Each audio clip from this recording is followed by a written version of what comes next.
Grabe mga ka-hoops, kanina nga ay naglaro ang Los Angeles Lakers nang wala si Luka Doncic kalaban ng Washington Wizards. Panalo sila 120-101. Si LeBron James ay merong triple-double, 21-12-10. At Jackson Hayes, ang ganda ng laro kanina mga ka-hoops, walang mintes sa laban. Bronny James, nabibigyan na ng quality minutes dito sa Lakers. Pero ang ating main topic talaga ngayon ay itong si Luke Kennard na kanina ay merong 19 points sa loob ng 21 minutes para dito sa Lakers. Mabilis siyang nakuha ang kanyang mga puntos dahil talagang mainit siya sa 3 at kahit sa perimeter. 4 out of 5 siya sa 3-point shooting. Grabe talaga itong si Luke Kennard at isa sa mga susi kung paano nanalo kanina ang Los Angeles Lakers. Walang duda na gumanda ang laro ng Lakers simula nung nakuha nila si Luke Kennard.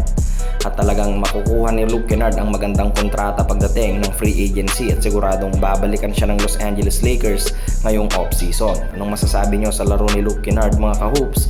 I-comment nyo lang sa ibaba at babasahin nating lahat yan. Paalam!